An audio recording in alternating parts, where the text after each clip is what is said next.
সাধারণ মানুষকে বুজরুকি দিয়ে টাকা কামানোর জালিয়াতি একদম হাতে নাতে ধরে ভেস্তে দিল এক পরিবেশপ্রেমী সংস্থার 2 সদস্য। ঘটনাটি ঘটেছিল আজ জলপাইগুড়ি শহরের পিসি শর্মা মোড়ে। জাদু দেখানোর নামে মানুষের কাছ থেকে টাকা নিয়ে দেওয়া হচ্ছিল পাথর। দুটো পায়রাকে বাঁশের ঝুড়িতে আটকে রেখেও চলছিল একটি পায়রা থেকে 2টি পায়রা করার জাদু। তা তাড়িয়ে তাড়িয়ে উপভোগ করছিলেন সাধারণ মানুষ। টাকা দিতে হাতে গুজে দেওয়া হচ্ছিল পাথর। এরই মাঝে এক পরিবেশপ্রেমী সংস্থার 2 সদস্য এসে রুখে দেয় ম্যাজিক দেখানোর নামে টাকা নেওয়া ও পাথর দেওয়া।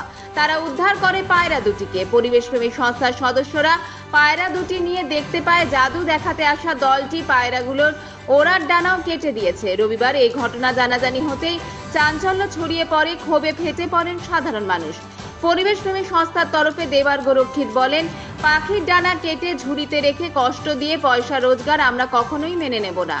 আমরা পাখিটিকে উদ্ধারের পাশাপাশি সাধারণ মানুষকে সচেতন করেছি সাপ কামড় দিলে দেরি না করে সোজা সরকারি হাসপাতালে যেতে।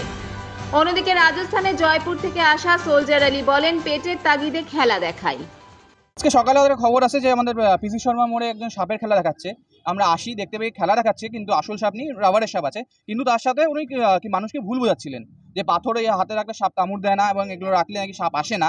সাপ একমাত্র ওষুধ একটাই, সেটা এভিএস, যেটা আমরা এর আগেও আমরা অনেক স্কুলে রাস্তাঘাটে আমরা প্রোগ্রামে বলেছি, আমরা বারবার মানুষকে সতর্ক করি। আমরা একমাত্র ওষুধ এভিএস, যেটা একমাত্র হসপিটালে গেলেই সম্ভব। এই আংটিগুলো টোটালি ফ্রড, উনি ফ্রড করছিলেন, যার জন্য ওনাকে এখান থেকে সরিয়ে দেওয়া হলো। আর পাখিদের নিয়ে খেলা দেখাচ্ছিলেন। এই পাখিগুলো আপনার সামনে দেখতে সব করে ডানা কাটা, দুটো কবুতরের ডানা কাটা এবং খুব অসুস্থ পাখিগুলো। ঠিক আছে, আমরা ওনার কাছে পাখিগুলো নিয়ে নিলাম, আমরা নিয়ে ট্রিটমেন্ট করে আমরা আবার এটা ছেড়ে দেবো পাখিগুলোকে। ডিপার্টমেন্টে জানিয়েছি এবং ফরেস্ট ডিপার্টমেন্ট যেভাবে আমাদেরকে এবার বললাম সেই অনুযায়ী কাজ করব। दादा कबूतर को अच्छा जगह छुड़वा। नाम क्या है? सोल्जर, कहाँ से घर राजस्थान। इधर क्या करना है? सर खेला मदारी दिखाता है, कोई जबरदस्ती 10-20 रुपया कोई खुशी से देता है तो लेता नहीं, जबरदस्ती किसी से नहीं करता। सर हमको बांध के रखेगा तो हम लोग जब सही बात।